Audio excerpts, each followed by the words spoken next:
Alright, gaano ba ito katotoo mga kapatid? Mukhang nabawasan na naman yung mga taga-kabila. Nabawasan na naman sila at mukhang nawawala na ata sila ng pag-asa. Minority na, mas lalong naging minority pa. Ito kasi ang title mga kapatid, confirm na, bumaliktad na. 3 senador sanib puwersa kay SP Cayetano, impeachment, kudita, hindi uubra. Okay na mga kapatid at marami pang mga balita kaya kung ready na kayo, simulan na po natin ito. Ito ang balita ngayon. Trending at pinag-uusapan ngayon sa mundo ng social media. Ang di umano'y balitang matapos ang di umano'y Alright. gapangan at tila pananakot ng gobyernong ngagba at hanay nila Tito sa mga miyembro ng majority bloc na pinangungunahan ni Senate President Alan Peter Cayetano tungkol sa bantang mayroon daw kudita na mangyayari ngayong Yon. Lunes para lang mapalitan at maibalik di umano si Soto sa pwesto. Biruin nyo, no, kung napapansin nyo mga kapatid, ang dami-dami na po nila. Pati kakamping, kakampi na rin nila, di ba? Dilawan, o kahit ano pa man, basta sama-sama po sila. Tapos kalaban nila, Duterte lang. Lang. Hindi pala lang, kasi Duterte pala ang kalaban nila.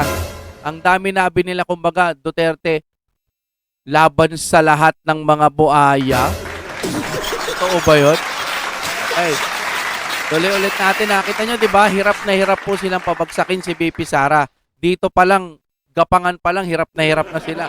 Okay, tuloy-tuloy tayo. Ngunit tila sadyang ang karma ay humahagupit na rin dahil di umano may lilipat na 2 o 3 sa majority bloc na mas lalo pang magpapalakas at yayanig sa mundo ng politika.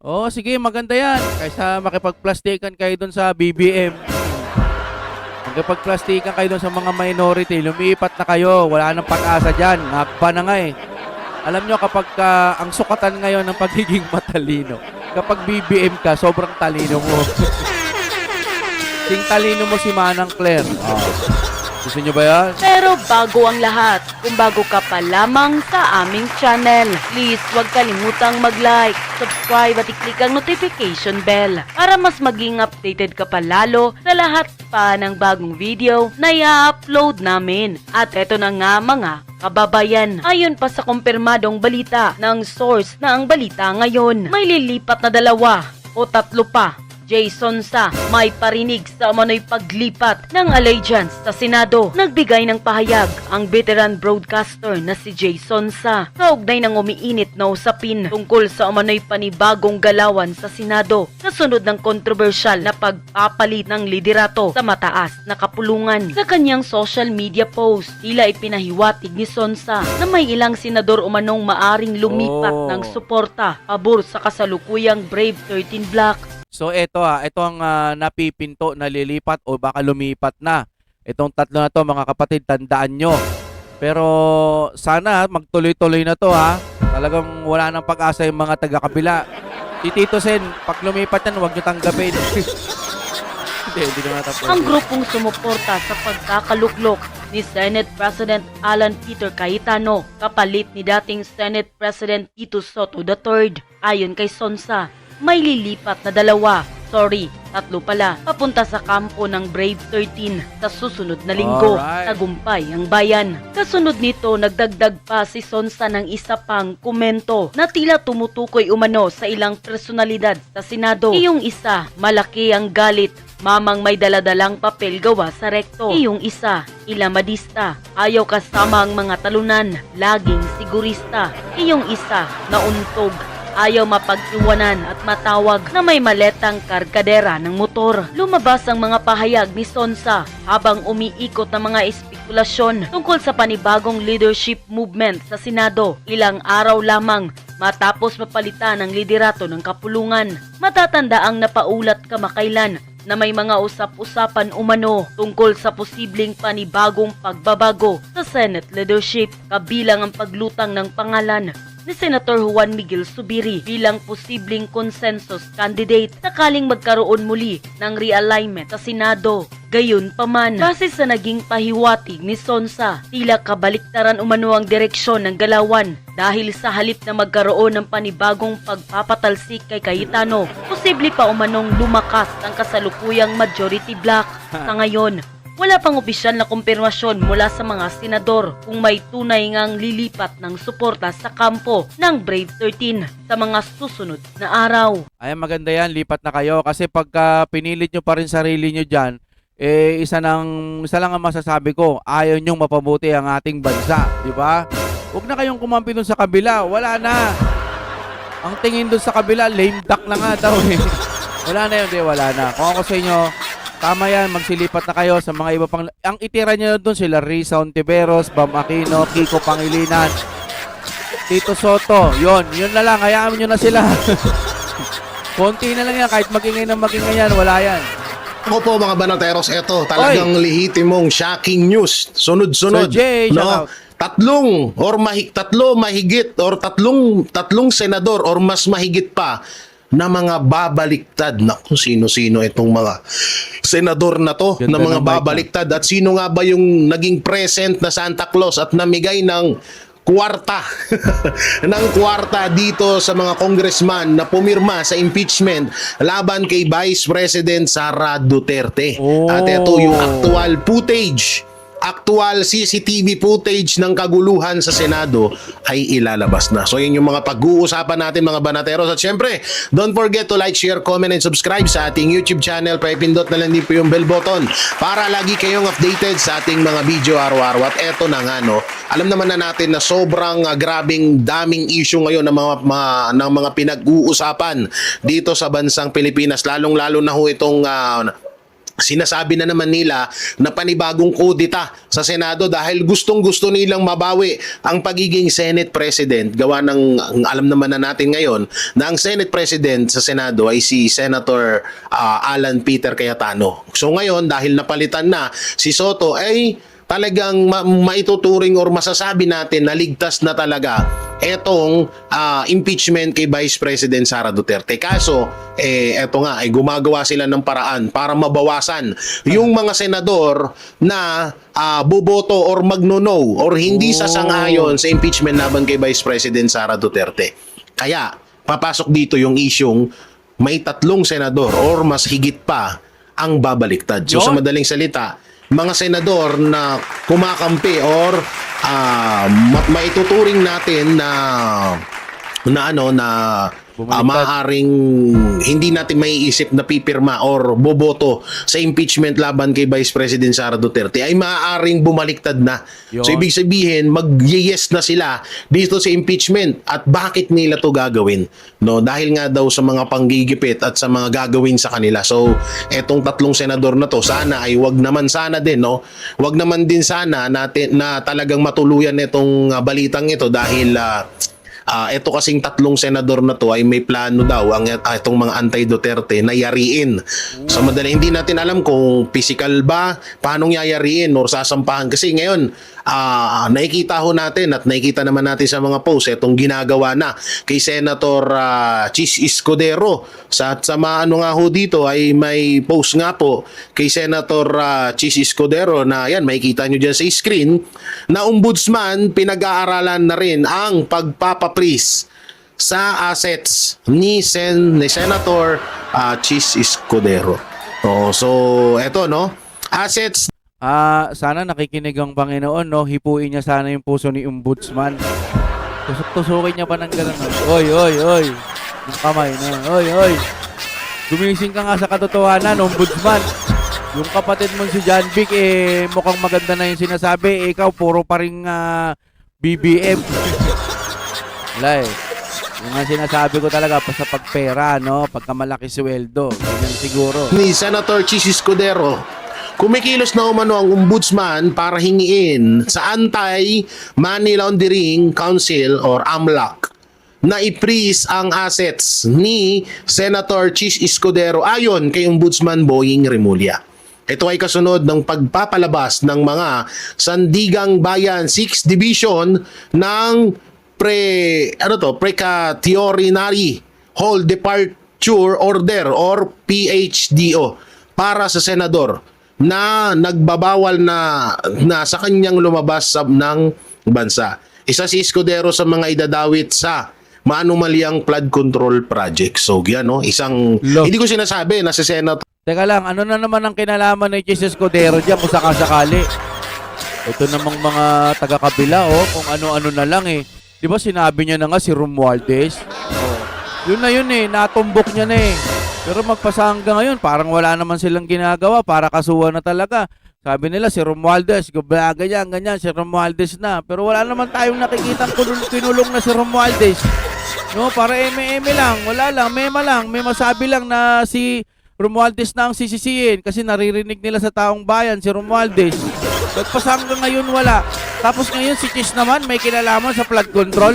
Paano nangyari yun? Wala nang ganun eh. Anak ng teteng naman. Si Escudero yung tinutukoy ko na senador na mga babaliktad, no?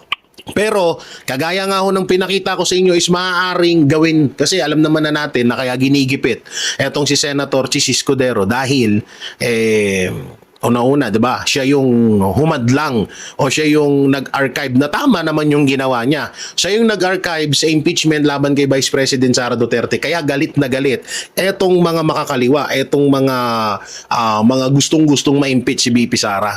So kagaya lang na lang din yan kay former Senator Revilla na ginawa nila, 'di ba? So maaari nilang gawin yan ngayon sa ibang mga senador na maaaring mag-no sa impeachment laban kay Vice President Sara Duterte. So kung sa madaling salita, mas mauna pang makukulong si Chis kaysa kay Remulla. Romualdez pala, sorry. Baka nagkamali ako ng bigkas kanina. Romualdez ang tinutukoy ko, no? Baka yun, no? Parang inisip ko, Romualdez. Tapos, ang unang makukulong, Chis Escudero. Ay, hindi ko ganun. Alam naman na natin yung kalakaran ngayon na kapag ikaw ay Tuloy-tuloy lehitimong na tayo, Duterte kasi kahit hindi ka nga Duterte, basta sang-ayunan mo lang yung tama, sasabihin nila Duterte ka na agad. So tutusin si Senator Chis Escudero, alam naman na natin na dilawan to. Si former Senator Revilla, alam naman na natin nakasama ho yan sa hanay ng Alyansa Bagong Pilipinas. Nung nakaraang tutusin nga, kasama niya sila Lacson, sila Soto, Lapid, sila Villar, sila Bongbong Marcos. Si Pangulong Bongbong Marcos, di ba, kasama nila yan. Yan pa nga yung nag-introduce or nag-push sa kanila na iboto para sa pagiging senador. So alam naman na natin na kung iisipin natin na sila ba ay DDS or Duterte supporter ay napakalayo. Kaso nga lang, sinunod ho nila yung tamang batas or tamang pamamaraan. Kaya sila ngayon pinag-iinitan. Tamang pamamaraan, katulad na lang ho ng ginawa ni former Senator Revilla na yung mga kamag-anak niya, anak niya, kapatid, asawa niya ay hindi pumirma sa impeachment laban kay Vice President Sara Duterte. Kaya ginipit si former Senator Revilla. So ganun din ang ginagawa ngayon dito kay Senator Chis Escudero dahil isa si Senator Chis Escudero sa mga talagang masasabing hindi natuloy yung masamang plano ng mga makakaliwa, ng mga against sa mga Duterte. At yun naman din tama. Hindi ko sinasabing porket alam naman ng mga Pilipino na tama yung ginawa ni Senator Chis Escudero at former Senator Revilla. Yun nga lang, kapag ginawa mo ang tama ngayon, lalot yung tamang ginawa mo ay sa panig ng mga Duterte, ay yari ka sa mga anti-Duterte. Gagawa sila ng paraan para makulong ka or gawan ka ng kaso. Kasi kung speaking of kaso lamang, katulad na lang ng ginawa nilang kay Bantag, 'di ba? Alam natin ang punot dulo nun. Yung ginawa nila kay Pastor Apollo Kibuloy. Biruin niyo po, 5 years. No? 5 years na po yung kaso na yon na naibasura na. Pero binuhay ng administrasyon dahil hindi pumayag si Pastor Apollo Kibuloy na bitawan niya ang pamilyang Duterte. Na isa din siya sa kumalaban sa pamilyang Duterte. Hindi niya tinanggap, hindi siya nabayaran ng mga anti-Duterte. 'Diba? So anong ginawa sa kanya? Ginawan siya ng kaso, binuhay yung mga kaso na matagal ng nabasura, bulok na yung kaso na yon, agnas na yung kaso na yon, pero binuhay nila ulit. Ganun sila, ganun kalupit. Kapag ikaw ay naaamoy nila na maaaring hadlang ka sa kanilang mga kademonyuhan na plano ng administrasyon na to, ay gagawan ka talaga nila ng paraan, kagaya ng ginagawa dito sa mga senators. At kagaya nga nun, hindi ko rin po masasabi sa inyo, no, kasi pwedeng kasing magbago ang isip ng mga senador nito. Pwedeng tumuloy sila sa pagbaliktad, pwedeng hindi rin naman. Siguro sana nga ma-realize nila na talagang tumindig na sila. Tutusin ang pangit po, no, na isa kang senador tapos takot ka sa mga taong or magpapahawa ka sa leeg sa mga kapwa mo politiko. So napakapangit po nun. Kaya sana, no, ipanalangin natin na hindi talaga magkatotoo or hindi matuloy itong mga senador na maaaring bumaliktad dahil natatakot sila na baka sila naman yung isunod na kagaya sa ginawa kila Tebes, Bantag, dito kay Pastor at lalong-lalo na kay Pangulong Duterte. So ito po, may mga babasahin tayong mga bago ho tayo mapunta doon. May mga babasahin ho tayo na may mga babasahin ho tayong tawag dito, mga pahayag, no, mga pahayag. Ito na nga, no, katulad niyan, nakikita niyo diyan sa screen, no, na sa ICC na rin ba, sabi ni Attorney Rowena Guanzon. Ito ang tanong ni dating COA at COMELEC Commissioner Attorney Rowena Guanzon kaugnay ng umiinit na usapin tungkol sa pagsilbi ng arrest warrant ng International Criminal Court kay Senator Bato de la Rosa sa tulong ng National Bureau of Investigation or matatawag na NBI, at yun naman talaga. Sa kanyang social media post, diretsang tinanong, sa ICC na ba tayo kukuha ng NBI clearance? Wala pang opisyal na tugon ng NBI o iba pang kinauukulang ahensya sa tanong ni Attorney Rowena Guanzon. At ano naman talaga di ba? Tawag dito. Totoo naman. Ang hirap nito. Ang hirap na nga sa Pilipinas.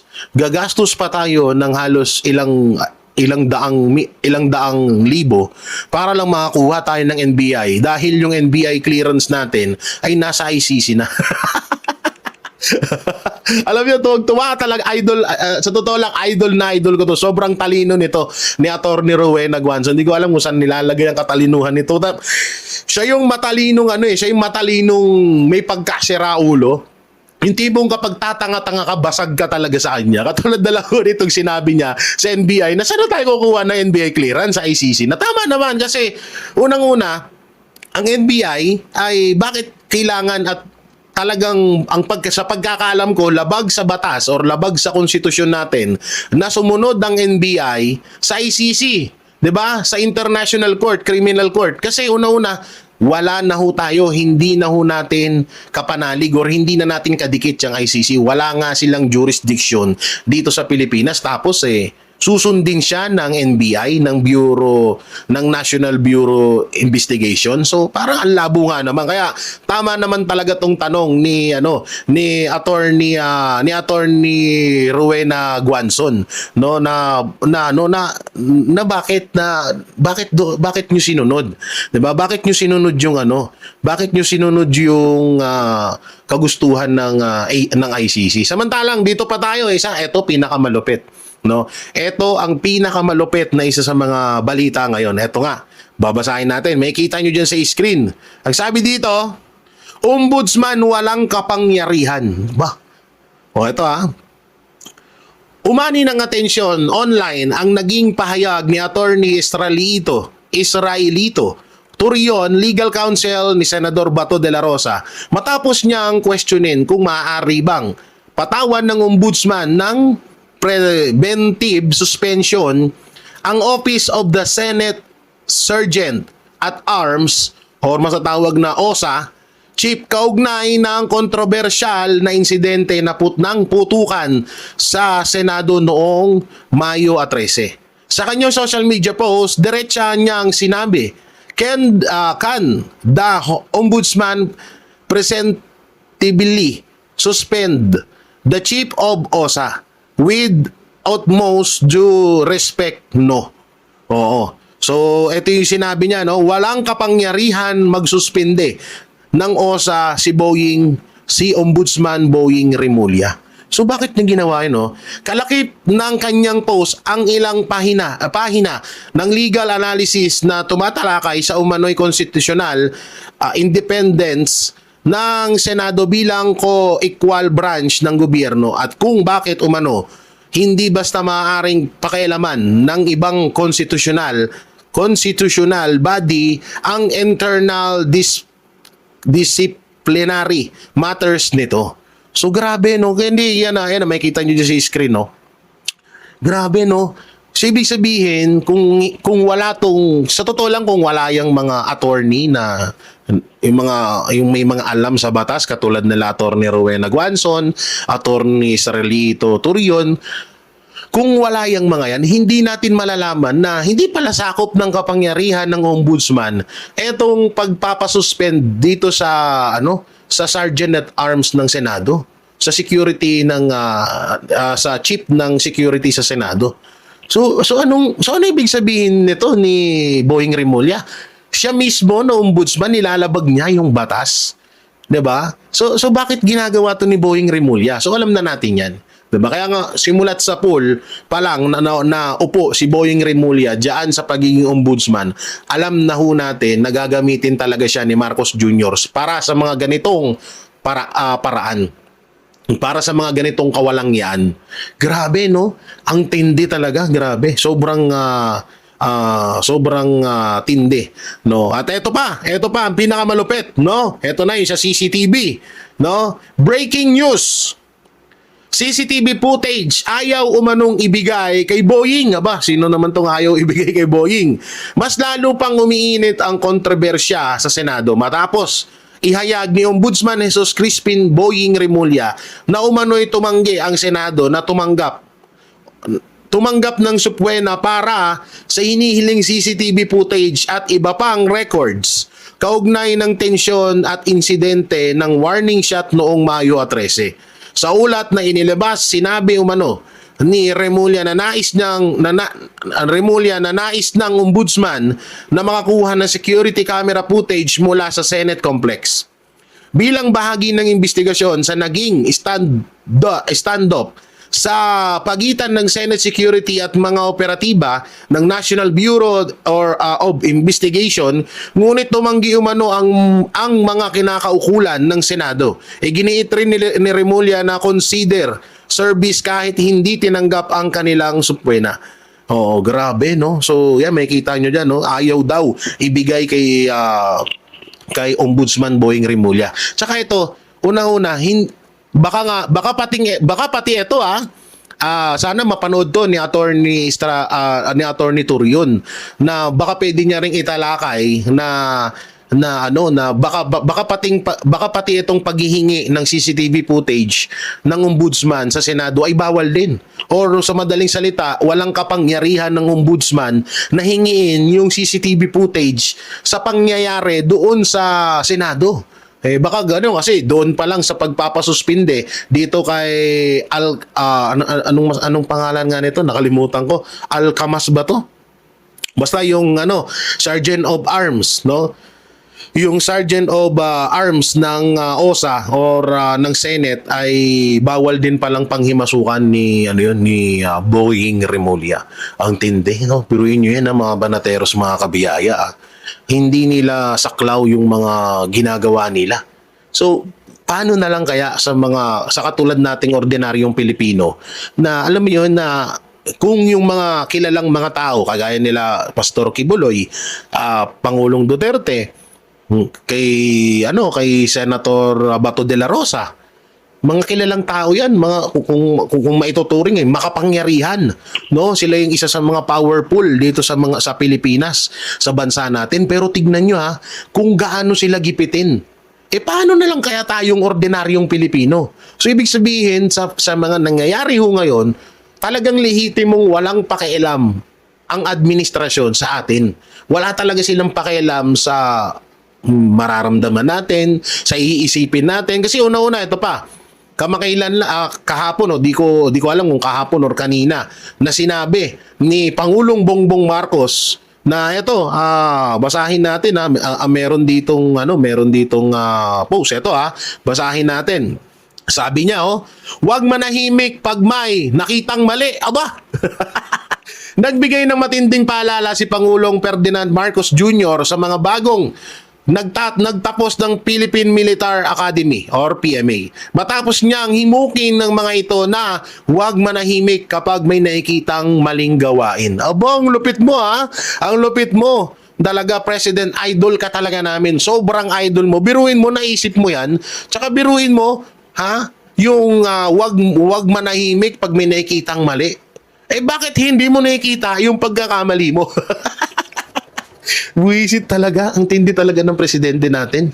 Best ever. The greatest president ever. Motherfucker. Putang inang yan. Pinaringgan yung sarili. Ang galing mo, no? Pinaringgan mo yung sarili mo. Putang ina, hanggang ngayon nga hindi mo matumbok si Martin Romualdez na kawatan eh. Ginamit mo pa si Mabanta para lang palabasin sa taong bayan na may video si Martin Romualdez. Ang tanong, asan na yung 90 minutes na video ni Martin Romualdez? Yan pa yung isa. Asan na yon? Ang dami na hong nangyari. 'Di ba? So yung ginawa sa Senado, hindi kaya panakit butas lang? Yun, para hindi na maalala ng taong bayan yung video na sinasabi ng Peanut Gallery CEO Franco Mabanta? Hindi kaya ganun, no? Kasi hanggang ngayon inaantay pa rin natin yung 90 minutes na video na ipinangba-blackmail daw kay Martin Romualdez. Asan na kaya yun? No? Oo, grabe. Ang tindi talaga, kakaiba. Iba talaga, matatawag mo na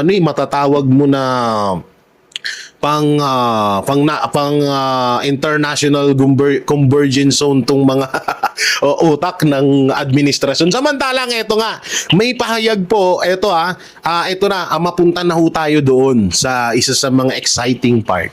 Etong present daw si Santa Claus or pagre-reveal or pagbubunyag ng pamimigay ng pera sa mga congressman. Aba, may isa pong congressman na bumaliktad or matatawag na may isang congressman na naglakas ng loob na ipahayag ito. Sino kayang congressman to? No, na kapag naging present daw si Santa Claus at namigay ng pera para sa impeachment laban kay Vice President Sara Duterte. So ito po at ating panoorin. Yung katanan. Ayan, attorney, pag-usapan natin itong pag-usad ng impeachment, no? Masa mahigit 250 na mga congressman po yung bumoto pabor dito po sa impeachment. Nakikita nyo po ba na itong ganitong klase ng botohan ay nagre-representa bilang representative sa boses ng taong bayan, attorney? Well, ito una ilagay ko muna sa tamang konteksto. Marami na ako nasalinan na impeachment proceedings nung ako'y congressman mula 1998 hanggang 2007.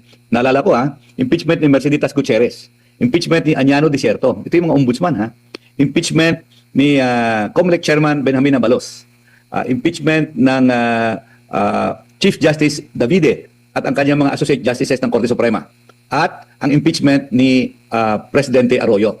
So lima ang nasalinan ko na impeachment proceedings dyan po sa Kamara. At sa lahat na impeachment na ito, makikita mo ang kamay ng Pangulo o ng executive branch ng gobyerno. Anong nangyayari dyan sa Kamara? Simple lang. Dumarating si Santa Claus at maraming regalo si Santa Claus. At ang mga pangangailangan ng congressman ay nasasagot nila. Ano bang pangangailangan? Well, una, projects, releases, appointments. Minsan may cash pa nga ako naririnig. Mga kaibigan ko nagsasabi sa akin may cash pa So, nung araw madalas sabihin ko, wag muna kayo magbigay, mababa pa yung offer. Hintayin nyo muna tumaas pa. Ganun Admar, MJ Hindi ko sinabi na nangyayari ngayon ito. Hindi ko naman sinabi na nagkakaroon ng Santos dyan sa Kamara de Representantes. Kasi nung araw, wala namang Santos dyan At yun talaga, base sa aking eksperyensya. Sa 9 na taon na ako po'y congressman ng ika-5 distrito ng probinsya ng Iloilo. Opo. So, tingin nyo po yung mga pahayag, lalo na itong si Senadora Aimee, posible po, no? Meron siyang nabanggit noon na merong pagpe-pressure merong mga cash considerations daw, meron pang proyekto, pondo considerations at yung OMB na considerations kasi baka kasuhan or hanapan ng butas. Maaring mangyari para ma-pressure ang isang kongresista para maboto pabor sa kung ano man ang gusto nila. Tama po yun, Admar, no? Ang pabor na maaring ibaba ng Malacanang sa Kamara de Representantes present noon. Hindi ako naniniwala na absent ngayon. Present din yun. Opo. Dito muna sa pananaw nyo po sa nangyari pong investigasyon dyan po sa House Committee on Justice. Ganito po ba yung regular sa isang impeachment po, attorney? Ano bang assessment nyo po doon sa nangyari sa House Justice Committee? Well, itong assessment ko, no? One-sided affair. Bakit? Kasi hindi nakisali ang Vice President. So one-sided lang, narinig natin yung isang panig lang. O siyempre, kung narinig mo yung isang panig, paulit-ulit, nalalaman mo na parang nagiging totoo. O, yan ang nakukuha ng isang nasa impeachment proceedings dyan sa Committee on Justice kung hindi ka makisali. And I'm hoping, no, na si VP Sara Duterte ay makisali dito po sa impeachment court, dito sa Senado. Kailangan lang po eh. So ano nakikita natin dito? Nakikita natin na siya po ay, nang hindi siya sumali, yung side lamang ng mga nagbabato sa kanya, ang nakikita natin. Opo. Attorney, di po ba ang sumisimbolo sa hustisya isang babae, nakahawak ng timbangan at nakapiring? Ito ba ay applicable din sa fiscal level pa lang bago sa mismong korte, considering ang mga nasa Kamara ay ang magiging fiscal po dito, halimbawa yung doon sa House Justice Committee. Ang napapansin natin, mismo ang chairman, parang kumbinsido na may kasalanan ng pangalawang Pangulo. Ganun po ba dapat ang paghimay? Parang sila na din ata, ito yung mga napupuna, na parang sila pa yung nagpo-provide na naman, naghahanap ng mga ebidensya, hindi yung nagre-reklamo. Admar, iba yung piskaliya, ha? Piskaliya is supposed to be, walang pinapanigan yan. No? Tama ka, nakapiring na babae na humahawak ng scales, no? Pag dumating ang kaso sa judge, dapat impartial yung judge. Dito hindi impartial, ha? Bakit? Kasi ang mga kongresista ay umupo bilang kongresista dahil sa politika. Inalalian sila eh. At since nagising tayo, ang presidente po, siya ang may control sa Kamara. Maaari ang Senado ay independent na executive branch of government. Pero yung Kamara, kontrolado po yan ng Pangulo. Isa lamang ang naalala ko na speaker, ha, na sa umpisa ay hindi kandidato ng Pangulo. Walang iba, si Manny Villar. Si Manny Villar sa umpisa, hindi siya malapit kay Erap. Later on na lang, na wala na magawa si Erap, na inadapt na rin siya. Pero ang punto, lahat na speaker, maski ang kasalukuyang speaker, hawak po ng Pangulo yan. Pero attorney, ito rin yung kanilang puna doon sa House Justice Committee pa lang. Tila nagiging impeachment court na yung klase, pero parang hybrid siya. Halimbawa, pinapayagan na magsalita, may pinasumpina, pinatawag. Meron ding puna na kahit hindi daw belong doon sa reklamo, pero pinapayagan pa rin, bawal naman tanungin, clarificatory lang. Pati yung sinasabing clarificatory lang dapat, parang hindi clarificatory din yung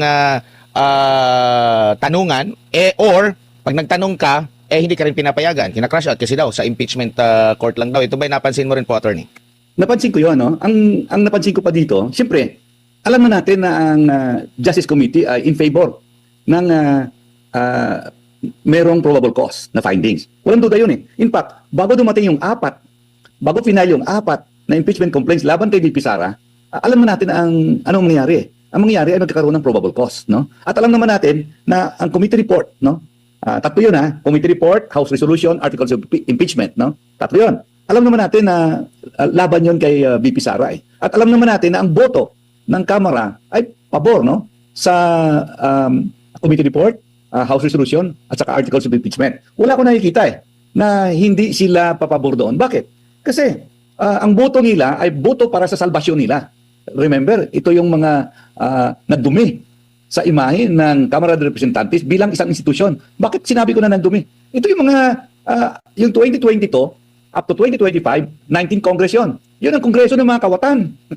Sila yung umuthot sa pera ng bayan. At ang karamihan dyan sa kanila, except for a few ay gumamit ng perang hinuthot nila para bilhin ang boto ng taong bayan. So anong expected natin?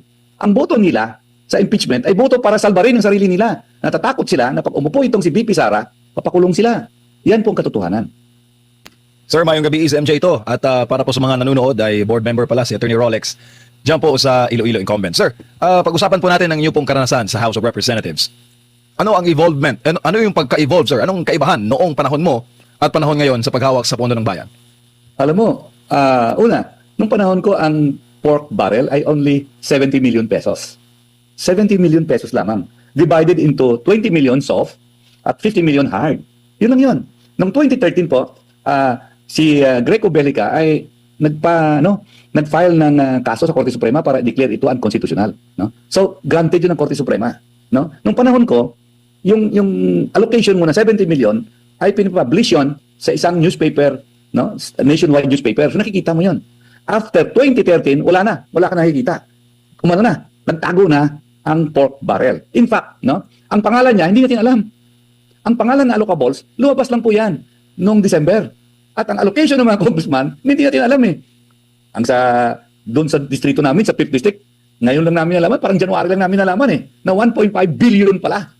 Billion ha, at ang pangalan pala nito ay allocables. So, bakit sikreto? Pera natin yun eh. Bakit sikreto? May tinatago ba dito? Well, ang tinatago dyan kasi hinot-hot yan nila. Kanya imagine, no? Magpasok ng project sa NEP, 10% na kagad ang tanggapin ng kongresista. No? Paglabas, gaan na, General Appropriations Act, 15%. Sa total, 25%. Ni hindi pa nga na-bidding yun eh. So, anong resulta? Substandard. Substandard ng mga proyektos nationwide. No? At ang masama pa dito, no? May mga bagay sila na items, no? Diyan sa General Appropriations Act na kinuha nila, no? Sa NEP, National Expenditure Program, kinuha nila, nilagay nila sa flood control. Alam natin, 3 pa lang eh. Ano yan? PhilHealth. No? Ano pa? PDIC. Ano ba yung PDIC? Philippine Depository Insurance Corporation. Ito yung pag bumagsak yung bangko. Ito yung sinasagot. At ano pa? Ito, pinakamasama ito eh. Yung peso counterpart ng foreign assisted projects. Ano ba itong foreign assisted projects? Sa Japan, kasi sanay na sanay ako sa Japan, Japanese loan. Mag-provide ang gobyerno ng 10%. Yung 90%, galing yan sa proceeds ng loan mula Japan. So ano yung mga projects na yan? Ito yung mga big ticket items. Ito yung mga economic impacts na mga proyektos. At grabe ang kalidad ng mga ito. World class, no? So, 10% lamang ang ating peso counterpart. Tapos, re-release na 90% ang gobyerno ng Japan sa foreign loan.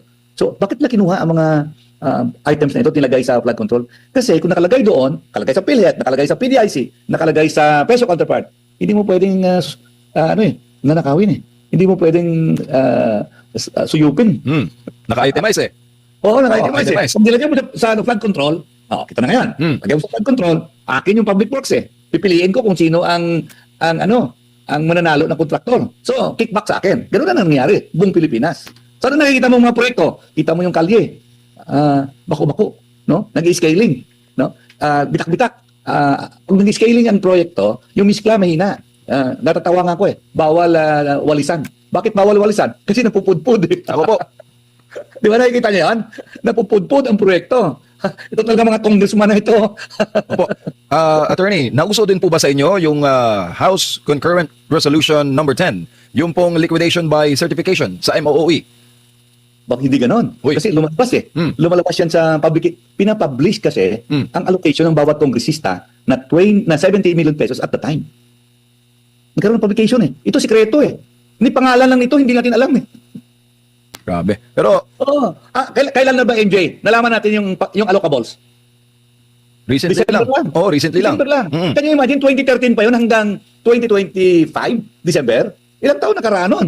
7 plus 5, 12 years. Di ba? Baka bahagi yan, attorney, ng time in tradition. Ay, hindi. Uso yan. Tradition. Nung congressman kami, alam mo naman PDAF eh.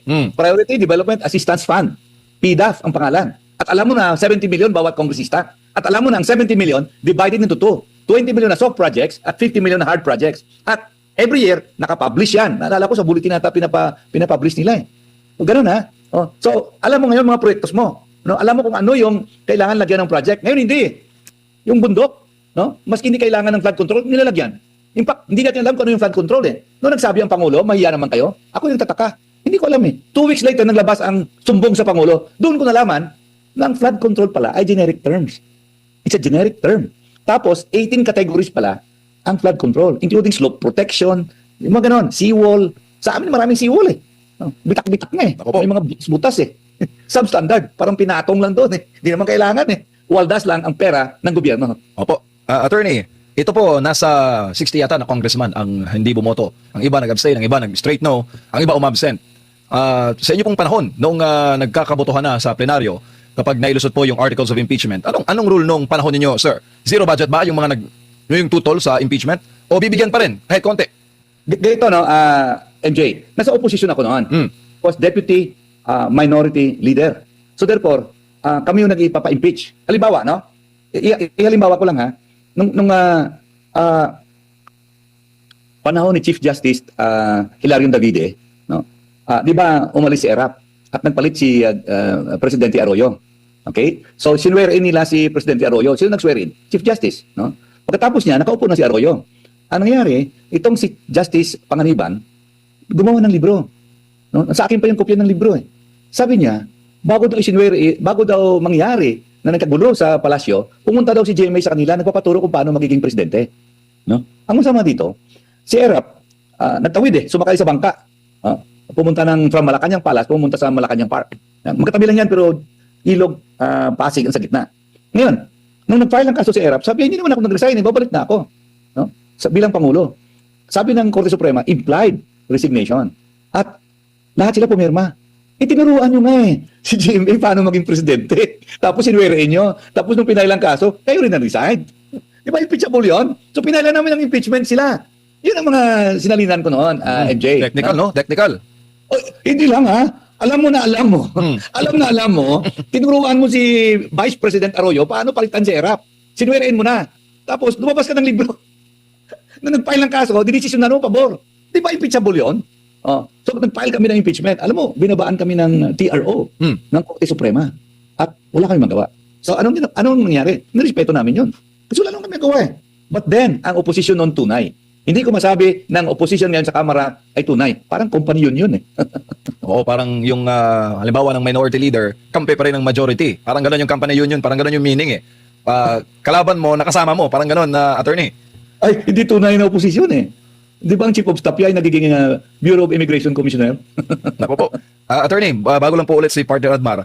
Sa panahon po ba ninyo, may equity sa pamamahagi ng pondo? I mean, yung mga distrito na talagang kinakailangan, binibigyan. Doon napupunta yung mas malaking bulk ng pondo. O Ganito ba, wala rin? Nung third term na ako, si GMA ay nanalo na sa kanyang second term. First term. First term. Kasi si Nervia, yung unfinished term ni Erap, inipit na kami. Wala na kami nakukuha. Releases? Wala. Opo, attorney, balikan ko lang yung sa pagbabudget ng pondo ng taong bayan. For sure na monitor nyo yung paghimay sa 2023 budget, lalo na dun sa PhilHealth na sinasabi nila na inilipat at itinuring na yung infrastructure project para sa health pa rin, yung kalsada ba yun or tulay. Tapos 2024, 2025, pati 2026 na budget GAA ay hinimay din sa Korte Suprema lately lang din yung nagkaroon po ng oral arguments. At doon na pag-alaman na yung mga priority or key projects na under ng parang development plan natin, economic plan, Philippine Development Economic Plan yung tawag nun, na for sure na may talagang pinag-aralan na may impact sa ating economy. Mula sa program, nagpalit sila papunta doon sa mga unprogram. So ibig sabihin yung mga unprogram dati, yung mga karamihan ng mga flood control, inilipat, ginawang program, yung mga key projects na pinag-aralan ng husto na may impact sa ekonomiya natin, hindi na nagiging key projects. Yun po ba sa tingin ninyo ay tama o mali? Mali yun. Kasi dito, nung araw, meron din unprogram allocation. Pero ang kondisyon noon, pag sumobra ang koleksyon ng gobyerno, may pera na, sobrang koleksyon eh. Normally, April 1 yan eh. Yan ang bayaran ng buwes, ng taxes. Papasok yan doon. Pero ngayon, iba na nangyari. Nilalagay sa unprogram fund, ginawa na rin parang pork barrel. Hindi na hinihintay yung excess ng tax collection. Maski walang excess, papasok na sa unprogram fund. Doon na kinukuha eh. Doon na nangyayari ngayon. Karamihan yan, papasok na sa flood control. At hindi lang yun Admar, yung minute natin kanina yung 3 items na nalala ko na sa hearing sa Korte Suprema yung PhilHealth, PDIC, at saka PESO counterpart. Lahat yan nilipat doon sa flood control. Opo. Yung mga flood control projects, ito ba ay naging bida sa panahon po ninyo noon? Wala eh. Hindi. Ang ano nun ay farm to pocket roads. Farm to pocket roads. Farm to pocket roads. Pero na-mention din yan, meron pa rin ganyan. Ako nga noon, ayoko ng farm to pocket road, pinapasimento ko eh. Ayoko rin ng asphalt overlay kasi malakas ang kita doon eh. Which is, yung mga nabanggit last time din, nung kasagsagan ng pag-ugong talaga sa issue ng korupsyon ni Mayor Benji Magalong, pati yung Cat's Eye, yung iba pang mga ano sa mga kalsada, talagang lihitimo yung kanyang mga ni-raise na super overpriced. Well, Admar, no? Narinig ko noon, no? Narinig ko nung panahon ko, siyempre sa opposition ako. Ayoko magkamali. Kasi kung sa opposition ka, kailangan malinis ka. Kung narinig ko, hindi ganun kalaki ang kickback eh. Ngayon, 25% eh. Nako po. Ito pang, Nalala ko yung isang sekretary na nagsabi, moderate your greed. pero ito pong ito yung nakikita nyo rin ba na reason kung bakit hindi ganong kaganda yung ekonomiya natin? Kasi yung mga proyekto sana na makakapag-boost sa ating ekonomiya, yun yung hindi na na-prioritize eh. Yung mga hindi na kasama sa plano, yun yung ginagawang priority. Ganito, Admar ha, yung sinabi ko kanina, foreign assisted projects, hindi ko alam kung ano mga proyektos ang naka-line up doon. No? Ulitin ko ha, hindi ko alam kung anong proyektos ang naka-line up noon. May marami yun ha. World Bank, Japanese Yen Loan Package, ADB, meron pang KOICA, Korean International Cooperation Agency, meron pa yung minsan Saudi Arabia. No? Ang kondisyon dito ay ganito po, maglalagay ka ng peso counterpart. No? So ngayon, paglagay ka ng peso counterpart, no? Hindi ko na malala kung magkano ang peso counterpart ng ibang project, ng ibang fundings. Pero ako naman, nag-concentrate ako sa Japanese Yen loan packages. Kaya alam ko na 10% lamang. 90% will come from the loan proceeds. Okay. So ngayon, ito na ha. Ang proyekto, dalawang klase yan. It's either a 50% tied project or 100% tied project. Ano ibig sabihin nito? Pag sinabi mong 50% tied project, ang gagawa ng design, ang consultant, no, ay foreigner. Pinipili po na nagpo-provide ng yung funder. No, pag sinabi mo namang 50%, pwede ang local contractor ang mananalo. Pero sa construction, ito po sa construction, binabantayan siya ng foreign consultant. Tinitingnan siya ng ginagawa niya, sumasang-ayon sa programa na ginawa ng foreign consultant. Pag sinabi mo namang 100% tied project, both the consultant and the contractor, dapat foreigner sila. Pero, madalang makita yon. Karamihan talaga 50% tied. So, anong punto natin dito? Nakikita natin na gestation period nito 5 years, 5 years ang gestation period. At magagandang proyektos na yan. No? Yung road na pinagawa ko, naku, ang quality grabe. Pag pumupunta ako sa abroad, kino-compare ko, first class. No? Ngayon, ito nangyayari. Tinanggal yan eh. Di ba? Nilagay sa flood control. So wala ng foreign assisted project. Pangalawa, 2 taon na lang natira sa Pangulo. Ano pang proyektos with economic benefits ang madalaya sa Republika ng Pilipinas? Para sa akin ang gestation period, yung iisipin mo yung proyekto, pupunduhan mo, at ma-realize mo o ma-implement ng proyekto, 5 years po yun. So ano pa ang economic benefits na madadala ng Pangulo sa ating bansa? Ako po ay sasabi na mukhang wala na. 2 years na. Opo. Attorney, yung mga ganong klaseng mga proyekto ba, na malimit mga big ticket projects, yung mga foreign assisted projects, dito po mahirapan na makapagnakaw mga buhaya? Mahirapan. Kasi may consultant. May consultant yan eh. Ang foreign consultant, normally hindi yan pumapayag na nanakawin mo yung proyekto. At tinitingnan niya na hindi substandard ang pinagawa mo. Ganun yan Opo. Kaya mas napipili yung mga nabanggit mo na 18 klase ng flood control project. Kasi mananakaw yun eh.